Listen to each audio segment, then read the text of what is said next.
Good morning, everyone. Thank you so much for coming today on a Saturday morning.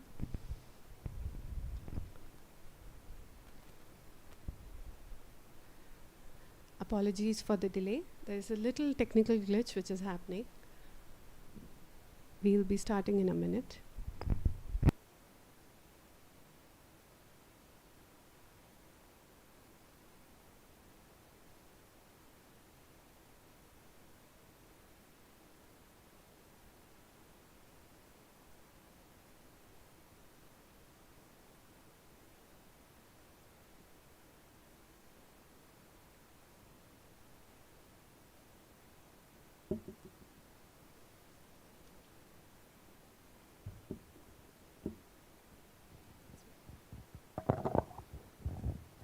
Good morning.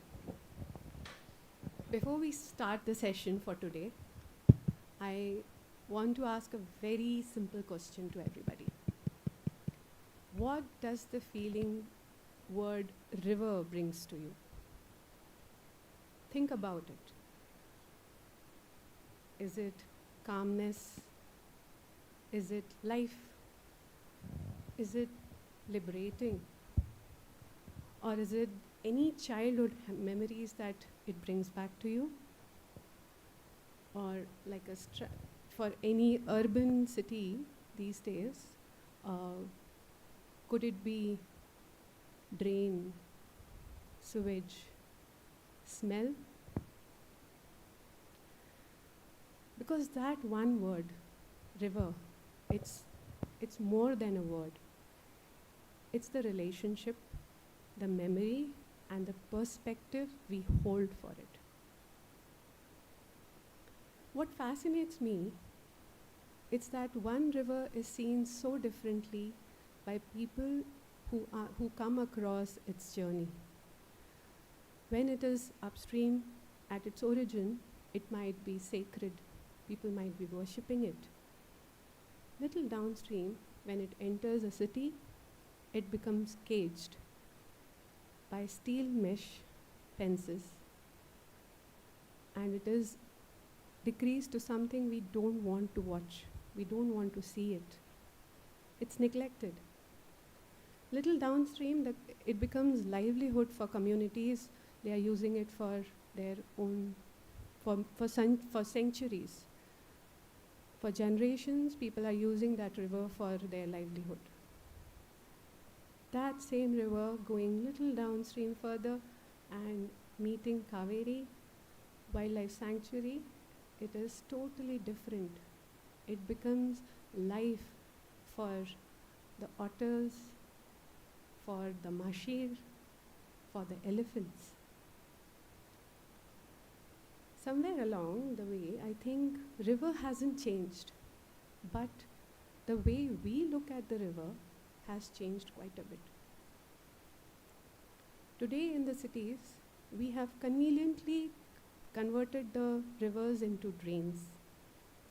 And we talk about, in our air-conditioned rooms, oh, there is water scarcity, while the river is just passing by next to us. Isn't it similar to sitting on a dining table and we are talking about, oh, I'm so hungry? We just need to look at it. We just need to observe it. And today in the times when the water is used as a geo-weapon for war, we see that it is divided between boundaries, borders, states, and policies. But I think the more uncomfortable question is, do we still have relationship with our rivers, or is it broken? That's why today's conversation is very important, and I feel whose river is it anyway is not just a title. It's a question that probably during the conversation which we will have today, we will be able to find out the answer. It might not be very distant. Good morning, ladies and gentlemen. My name is Dr. Nidhi Paliwal. I am co-founder of Pani Earth Foundation. My colleague Madhuri Mandava is also with us. We have been working for the rivers from last 7-8 years, trying to understand the river system, trying to understand where our water comes from, where it goes. Our work is quite deeply rooted into the digital, the data, the sciences, which is applied to the river. But we were seeing that there was a disconnect. We were seeing that people were not able to connect what we were trying to find out. And then it felt that maybe the stories made more sense. They made sense to us and maybe to the citizens too. And then came along Kadambari and her team. I was really thrilled. Our whole team was so happy that these young minds came together and they had the curiosity. They wanted to understand what is going around with our river, Vishwavati. Today, we are going to talk about her. And let me introduce you to the team. I want to invite Kadambari Kamadur. Kadambari is information designer exploring the intersection of landscapes, ecology, community, a UX designer by the day. She brings together research, data, visualization, and storytelling to examine how we relate to our environment using designs as tool for critical thinking. Kadambari.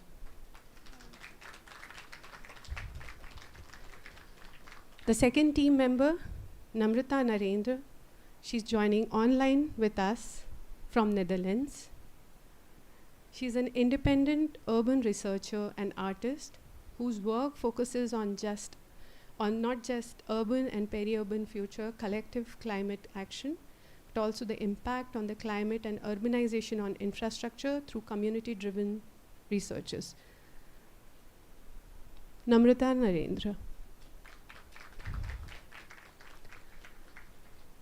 The beautiful illustration which you see on the cover was created by Aarti Olkal.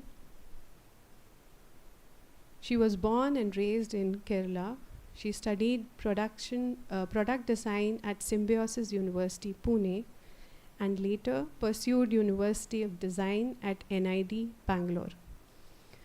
A lifelong affinity for drawing, painting, sculpting includes her current role as graphic journalist at Reuters. Her curiosity is driven by scale of rivers, trees, earth system, and social world within them. Aarti.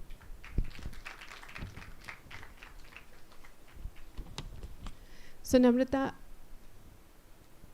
this book, I wanted to understand that how and when you guys got the idea and understanding of you want to create something like this.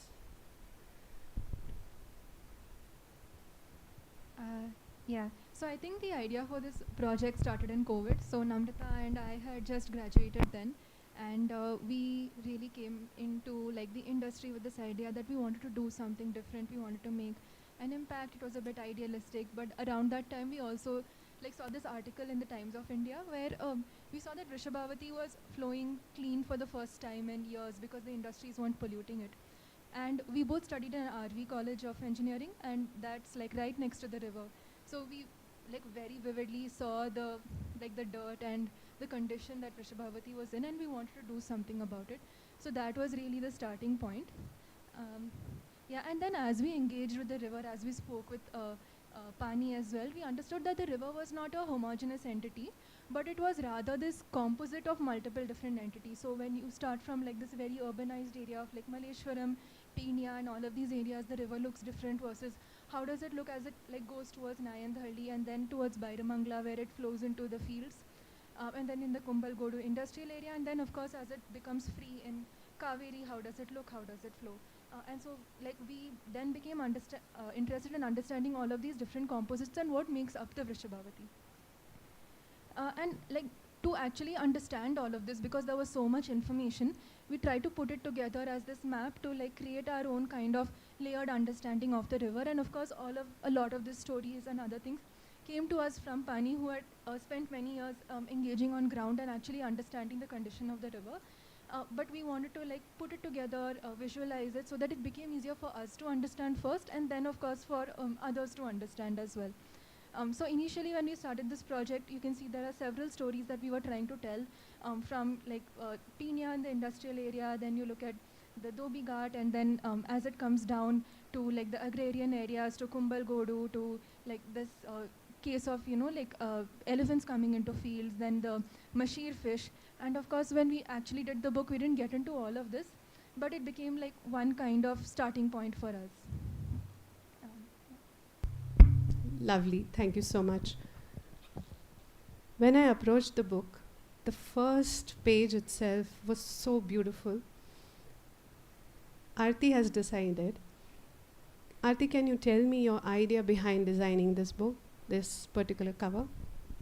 Yes, thank you. And first of all, really grateful to be a really tiny part of a wonderful team who has done really amazing work with so much passion and so much rigor and got this book done. So my task was a really small part in it, which was the cover page. The thought behind it was our perception of what the river is, or what the scale of the river is. From our point of view, or our eye level as humans, the water or river seems quite large and really abundant and infinite, and hence it becomes a resource that we can exploit. And hence all these things are done to the river, and we can tolerate it, we can look at it and be okay and go ahead with our regular days. But in the larger scale of things, in the larger expanse of the universe, the water, all the rivers that we have is actually a tiny drop of water. It's a pale blue dot, right? So if the entire river was a tiny drop of water in our palms and we are looking at it, how would we preserve it? How would we value it? How would we love it? That was the whole idea. Like, how can we reimagine the idea of our rivers as something as precious as a tiny drop of water? And water is not something that starts anywhere or ends anywhere. It is something that just keeps flowing, and also cyclical in manner. So as it is flowing, it flows through multiple hands, which includes all the different communities that Kadambari and Namrata have documented. The different communities living along the shore of this water, the different people the water benefits from, and yeah, so while it flows, it just flows through these different hands. So if you've also noticed, you cannot really hold water, or you cannot keep water. Like, it just flows through you, and hence you can also not own water. It, like, nobody owns the water. It is just everybody's, and if it is nobody's, it is all of ours. So it just flows through us, and we must hold it and protect it like a tiny little drop of water. Yeah, that was the concept. Thank you. So beautifully put, Aarti, lovely. So when you open and you take a deep dive inside the book, now you want to see what exactly is inside. They have divided the book into 4 chapters. The first chapter is Washing Against the Tides, where they are talking about the Dhobi Ghat.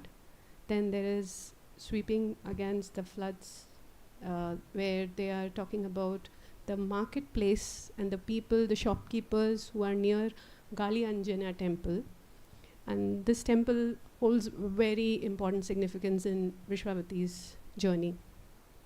The third one is where pollution for profit, where the industrial area near Bairmangla and the Bairmangla lake itself, and the Harohalli farmers, how the fabric is intertwined, the socio-economic thing which is happening, drastic, how it is affecting the health of the farmers. That's the third chapter.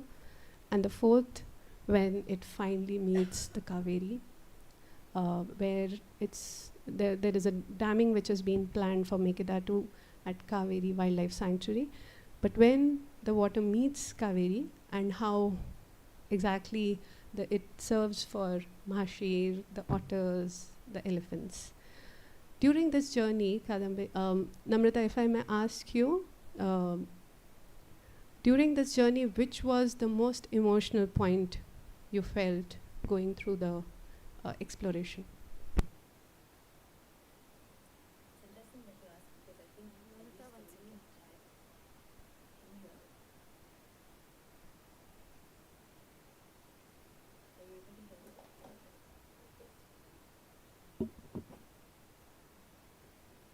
Yeah, can you try now?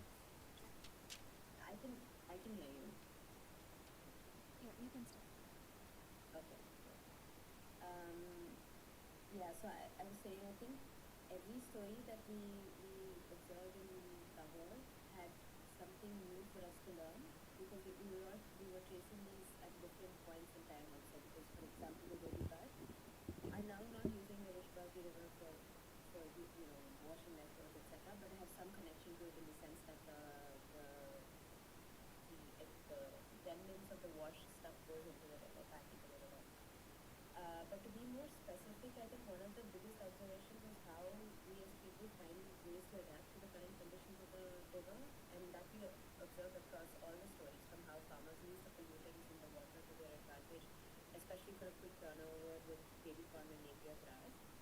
But of course, at a very personal level, this is also the case with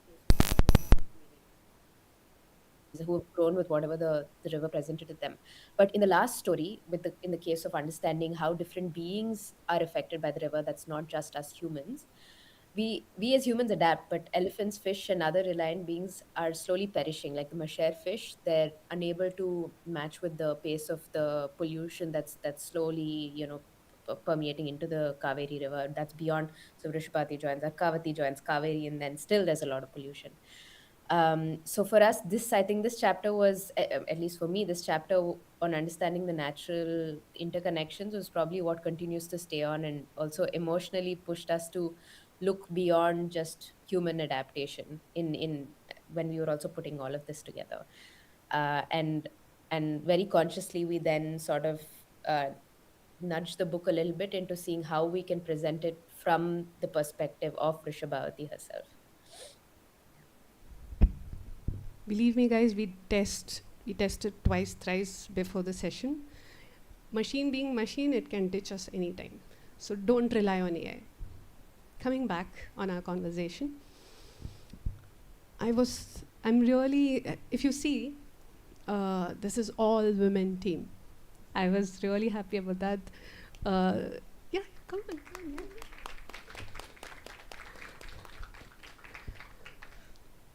It's not only amazing to see a all women team doing a fantabulous job, but it comes with where women's safety, security, and their experience will be definitely different from the male counterpart. I wanted to ask the team if they felt any of the sense of gender bias during their journey. Mm, yeah, I can start, but then Kadambi, please add. And maybe even Madhuri to some extent can add if she's still there. So I think for us beginning this project, we did, I mean, we were also very naive going into it because we wanted to do a lot. We did expect some hesitation, especially beyond Bangalore, beyond the city. But I think one of the both, I would say, like as you put it, that we're an all women team, we found a lot of strength in that, because um like the Pani Earth team really sort of held our hands and showed us, okay, these are the people we've spoken to, these are the people we know. So in terms of who we were talking to, we already had there was already a relationship that was built. So we didn't enter like uncharted water, and that truly helped, and to sort of have that confidence when we were going to visit people. But I think one of the good things of also being a women led, like a women team, was that we could use that to our advantage when we speak to a lot of women. I mean, when we went to Haroali, etc., a lot of women also approached us to talk, or even in the Dhobi Ghat, a lot of women were open with us and were willing to talk and share quite a bit. And for instance, I can give an experience that we had, that we were just having lunch in near Haroali, and then we came across a library next door, and there was a woman in the library taking care of the books, and it was just an informal conversation, but she did share that in her village there are instances of cancer and kidney disease and other health concerns in women. And if we had not spoken with her, if we had just not chatted with her and just walking in, it would not be something that we would have known. Of course, we don't know for certain if it is related to the contaminants in the water, but this is information that we would not have had otherwise. So I think in every visit that we had, we always knew someone beforehand take us through it, so it made it really easy. And as I said, having Madhuri, Nidhi, and Nirmala sort of support us from the background also really helped put this. And I should also say that there are, say this was like a mixed team, there's always different perspectives that you get, and this is one set of perspectives that we present from, of course, where we each come from. But Kadamri and also Madhuri, please do add if I've missed anything. Yeah, I think the one thing that I would want to add is from the other perspective, like from the perspective of the stakeholders themselves. So, like we started with the Dhobi Ghat story, and when we went there, we had gone on a weekday, so we spoke to a lot of the women. And so in our book also you see a lot of the women represented, because those were the people we spoke to, those were the people we understood the Dhobi Ghat through, and those were the people whose lens we used. But then I think after that, when we kind of went back to the Dhobi Ghat and we showed the illustrations to the whole range of the community, including the men, we kind of had faced a little bit of antagonism from the men in the community. And this is something that we noticed like throughout. The women were always a lot more open to sharing, open to talking. They were more approachable, generally easier to talk to. Even I think in Kumbal Godu, we had actually gone there during the Bairamangla story, and while we were there, there were a lot of these men who angrily came towards us and said, "Why are you doing this? What are you doing? You shouldn't be here," and other things. And we took a lot of strength from, I think, Madhuri and Nirmala as well, who they kind of were like quite unaffected by this aggression. And we saw that and we thought, okay, I mean, this is something that we can navigate as well. So definitely, I think one from the perspective of the community itself, as well as the women that we worked with, that made a really big difference. Yeah. Thank you, Namrata. Thank you, Kadamri, for that. So we are also a all women team. We have experienced our share of experiences during our journey, and it is no different with what they have experienced. It has been adventurous at time a little more, going to police stations and, the farmers charging at us, just stand over there, we'll see you kind of thing, deflating our tires, all sorts of things. But we are standing here, and I think when we take a responsibility and we see young children coming forward, they want to observe the river in their perspective. It is so important. And I think this project made so much sense, and it's really good. Going forward, I want to understand, when you see the river flowing from Nandi Tirtha, going to the city, industrial area, and then Kaveri, the people have perceived the river differently. All of them have their own different narratives. Can you share some of the narratives which have stayed with you? Yeah, I think like one thing to note is, like I said, the river is not a single composite entity, but it's like a collection of parts, and this is because of the way the river flows through these different landscapes. So if you see in the city itself, the river itself doesn't exist physically. It exists below the roads, below the drains and other things. And so that connection to the river as a like physical entity doesn't exist. So even in Dhobi Ghat, which is a space where they depend on water quite a bit, the younger people didn't really have a connection to the river. But when we spoke to some of the elderly people there, they actually remembered the river quite well. They said that, the river used to flow through the two hills that make up this particular valley. And for us, that was quite a revelation, because we don't see, let's say, Sankey Tank, or we don't see Vayali Kaval as a region that has hills and has a valley and has a river flowing through it. So that was very interesting for us. But also in Dhobi Ghat, the perception of the river or perception of water itself is like a critical resource to be managed really well, because water is there like bread and butter. It's there day to day. Without it, nothing exists. So they had a very interesting system of like collective ownership where everybody makes collective decisions about these resources that they need. So that was very interesting for us. Um, yeah, and then like near Gali Anjaneya temple, of course, the river takes on a very different form. It's very forceful. It's floods every year, and these floods like quite adversely impact these shopkeepers that we studied. So they say that every year when the floods come in, they have to like spend days cleaning out the water. They lose like stock of their products.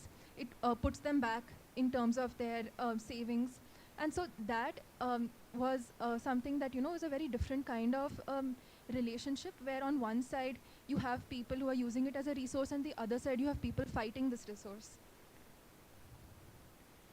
The third, of course, is the farmers in Bairamangla. Again, here the water is a resource, but here, like, it's a physical entity. The water actually flows through the fields, but you can see it frothing everywhere. You can see it dirty. You can see the pollutants.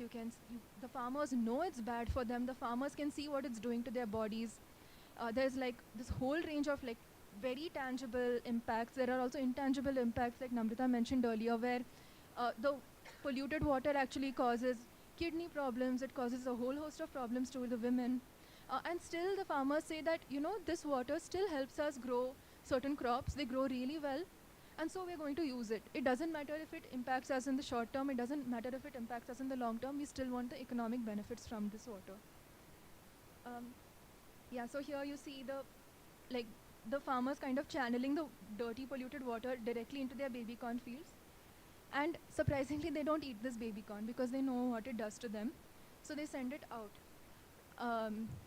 And it's not just the baby corn that comes, but also cows that eat the napier grass and then kind of bioaccumulates and comes into the whole food chain and impacts a whole host of people. And then, of course, this is like possibly one of the saddest impacts is the impact of human activity on biodiversity. Which is really sad. I mean, especially if you look at, we were studying the whole Kaveri stretch and how the Vrishabhavati meets the Kaveri, and also what is happening to that landscape where like political entities are kind of pushing for this Mekedatu dam there. And we were wondering, is that dam really necessary? Like, should this rich biodiversity, should this rich landscape be completely submerged like this? And like, actually, we spoke to quite a few experts there, and the prevailing understanding is that a dam like this is not even necessary. Like, for something that is just a political statement, should we really lose this biodiversity? Guys, I am watching for that baby corn Manchurian on my plate next time.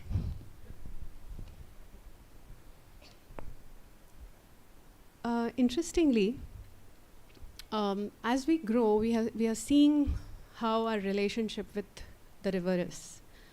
Now, if you see the relationship with our elders have with the rivers, I'm sure there are many in the audiences who can say, yeah, we used to swim in the river, we used to go to the school, while coming back with our friends, we would have good time in the river. But do our children, any of our children, have any of those memories? Interestingly, they went to the Anedodi school and they interacted with the children. I wanted to know from you, Kadambari, what were their experiences they were sharing? Yeah, I think, Namrata can also add to this. But primarily when we first went there and started that workshop and we said, we want you to draw your memories of Vrishabhavati, the kids kind of stared back at us with no idea where to start, because they don't really have that association with the river, because the river exists beside them. They know their parents use the river for farming. They know that, like, they've seen the river, they've seen it flow and other things, but they don't obviously go to the river because it's in such a bad condition. And then we had to like prompt them multiple times. We had to tell them that, okay, the river used to exist. Maybe your parents used to swim in the river. Maybe your grandparents used to swim in the river. And now what is your relationship with the river? What is the relationship that you want with the river? And how do you see the river being used currently? And we had to like really kind of push them to put down on paper their thoughts for the river. But once they started doing that, then they got really passionate about it. They got really passionate about drawing that imagined future that they saw with the river. Yeah, so if you see, like, there was this one boy, he kind of said, I want to draw this river blue. And he started drawing it blue, and then it turned a bit black, and then he drew himself swimming in that black water. He drew people using that water for the crops, which is what he sees happening all of the time. So we got a lot of these very interesting representations from the children. Yeah, and this of course is like our like artistic liberty, where we kind of drew the landscape there, where you see all of these industries, the polluted water, and then you see these children who are kind of looking at the water and nostalgically saying that maybe we could swim here, maybe we could picnic here, but there's all of this thing happening here.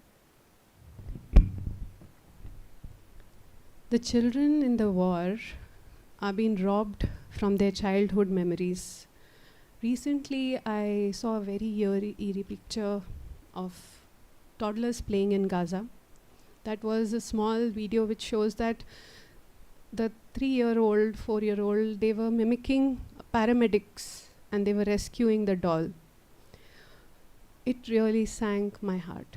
And I was feeling the same thing. The children living next to these rivers, they are also robbed by their childhood memories. We are not giving them any kind of memory which they can say when they are like 50, 60-year-old that we used to swim next to the river. Nevertheless, I want to understand, Kadambari, Namrata and Aarti, how this journey changed anything inside you?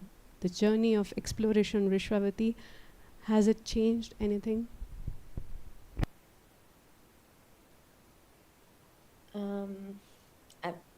Please add. But one thing is that this project was really a personal, like, pet project of discovery for us, because we had each in some connection, in some way, a connection to the river, because we either lived next to it or studied beside it.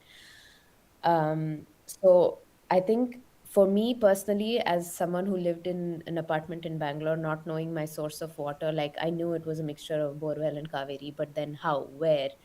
And so doing this project, like going through understanding where the Rishbati starts and where it meets the Kaveri, just following the river itself was like an understanding of what is the source of, the water that you receive, or what is the source of so many other resources that you have, and at whose cost and for whose benefit. Like, I think one thing that really stuck with me was when we were speaking to some women near the Kaveri Reserve Forest area, and they were displaced because they needed to provide the new pipeline from the Kaveri to Bangalore. And we asked them, will this also benefit you? Will you be able to get water because you are also being displaced, right? So surely there should be something for you. And no, so they are not, of course, as we know, the Kaveri water goes directly to Bangalore, surpassing all of those areas. So they don't get any of that water. So I think this at least for me was like an eye opener in terms of, I mean, we as urban folk really take for granted all that there is, but an understanding of how we are getting our resources, and whose lives are sort of being moved around and shuffled so that we have our comfort. I think this, at least for me, was the biggest takeaway.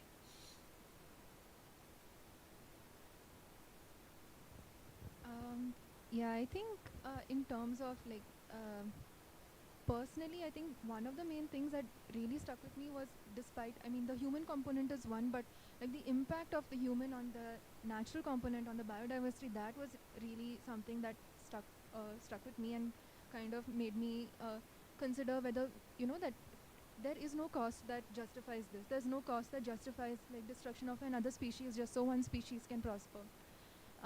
And I think Naren, who was our guide in the Kaveri Wildlife Sanctuary, he spoke to us of how these mashir fish, they actually go up slope to lay their eggs and nurse their young.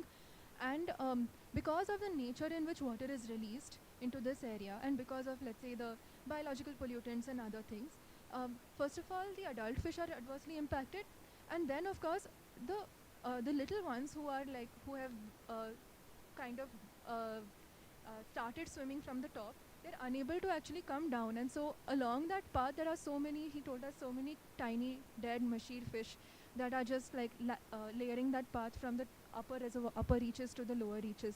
And that kind of made me pause and wonder, are we actually considering this? This is a species that is on the verge of extinction.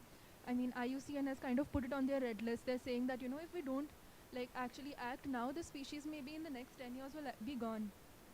And still we continue to do what we want to do. And should we really not pause and consider? I'm sure this journey really changes many people. It has changed us. I know I can speak for Madhuri also. It has changed us quite a bit. Looking back now, would you do anything differently for this book? This was the experience that you had, and then you went ahead. By the way, it was a 1 year of rigorous work that the team had done. They took, there was a lot of back and forth to get the grants, to get the whole thing come together. The dedication was relentless. They were just working on it.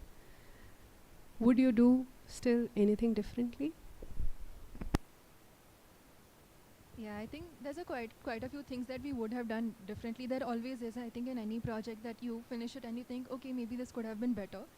So that exists even in this project. But yeah, before I answer that, I just wanted to draw everybody's attention to this picture. This is a picture that Madhuri had shared with us actually somewhere halfway through the project, where this picture was taken near PES College in Kingeri.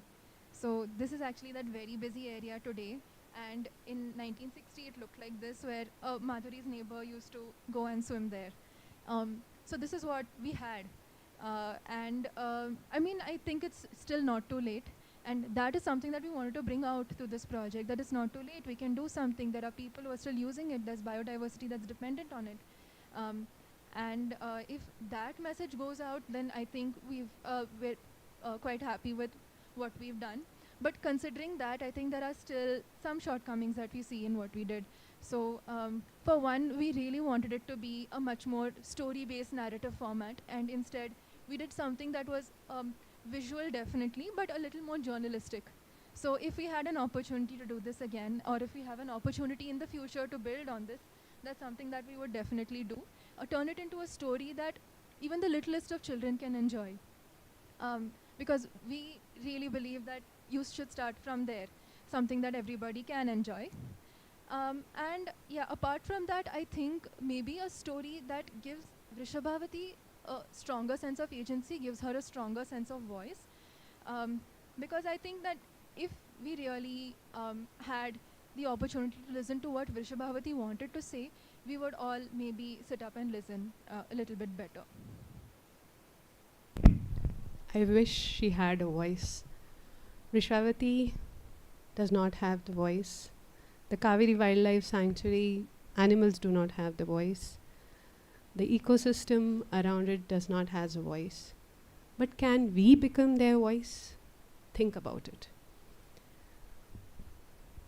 So closing the event for conversation today, I want to hand over to Kadambari. They have organized a workshop, a very beautiful workshop, engaging one. Kadambari, can you introduce? Yes. So after this, for those of you who can stay, and we hope most of you will be able to stay, we have a small zine making workshop where we prompt you to explore your relationship with the river, your relationship with natural systems. And we will kind of guide you through the process of actually creating a short zine. And for those of you who are new to zines, a zine is it's a tiny book. It's a little book that you can make at the end of this 1 hour and that you can take home. And also it's a kind of a nice way to express yourself, be creative, and yeah, we hope you can join us.